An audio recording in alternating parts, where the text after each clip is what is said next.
வணக்கம். நமது புதிய முதலமைச்சர் எடப்பாடி பழனிசாமிக்கு அறப்போர் இயக்கம் சார்பா வாழ்த்துக்களை தெரிவிச்சுக்கிறோம். பலருக்கு யார் இவர் அப்படிங்கிற கேள்வி இருக்கும். அவரை பற்றி அறிமுகப்படுத்த தான் இந்த சின்ன வீடியோ. ஒரு சாதாரண குடும்பத்தில் பிறந்து சிஎம் ஆயிருக்காரு அப்படின்னா அது ஒரு பெரிய விஷயம். இவர் சிஎம் ஆகிறதுக்கு முன்னாடி பிடபிள்யூடி அமைச்சராக இருந்தார். பிடபிள்யூடியில் பல கான்ட்ராக்ட் எடுத்து மணல் அள்ளிய சேகர் ரெட்டி வீட்டில இருந்து இன்கம் டாக்ஸ் 2 மாசத்துக்கு முன்னாடி 174 கோடி ரூபாய் பணத்தையும் 127 கிலோ தங்கத்தையும் பறிமுதல் செஞ்சாங்க. அதுக்கப்புறம் சிபிஐ சேகர் ரெட்டியை கைது செஞ்சாங்க. அந்த பணம் பல முக்கிய புள்ளிகள் தான் இருக்குன்னு சந்தேகிக்கப்பட்டது. சேகர் ரெட்டி ஜேஎஸ்ஆர் இன்ஃப்ரா, பி டாப், பாலாஜி டோல்வேஸ், எஸ்ஆர்எஸ் போன்ற பல நிறுவனங்களுக்கு 9 பிரைவேட் நிறுவனங்களுக்கும் பல பார்ட்னர்ஷிப் ஃபார்ம்ஸும் வச்சிருக்காரு. இதுல முக்கியமா நம்ம பார்க்க வேண்டிய நிறுவனம் என்னன்னு பாத்தீங்க அப்படின்னு சொன்னா Shri Balaji tollways Madurai private limited. இதை எடுத்து பாத்தீங்கன்னா அதோட இயக்குநர்களா இருக்கிறது சுப்பிரமணியம் பழனிசாமி, ஜெகநாதன் சேகர் என்று சொல்லப்படுகிற சேகர் ரெட்டி மற்றும் நாகராஜன் செய்யாதவர்.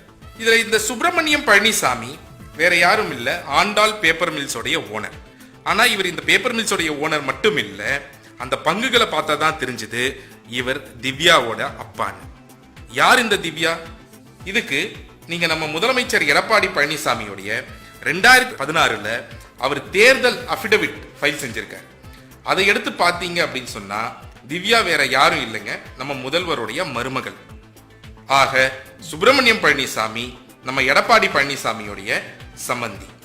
ஒரு பக்கம் பிடபிள்யூடில கான்ட்ராக்ட் எடப்பாடி சேகர் ரெட்டிக்கு தராரு, இன்னொரு பக்கம் எடப்பாடி பழனிசாமியோடைய சம்பந்தி சுப்பிரமணியம் பழனிசாமிக்கு சேகர் ரெட்டி பிசினஸ் பார்ட்னர்.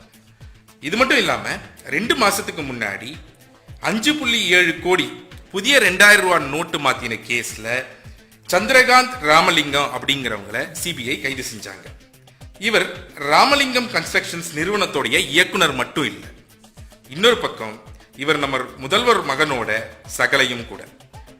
சேகர் ரெட்டி மற்றும் சந்திரகாந்த் வைத்துள்ள பணத்துல எடப்பாடி அவர்களுக்கு என்ன தொடர்பு இருக்கு அப்படிங்கிறத இன்கம் டாக்ஸ் மற்றும் சிபிஐ விசாரிச்சுட்டு வராங்க. மீண்டும் ஒரு முறை அறப்போர் இயக்கம் நம் முதல்வருக்கு வாழ்த்துக்களை தெரிவித்துக் கொள்கின்றது. நன்றி, வணக்கம்.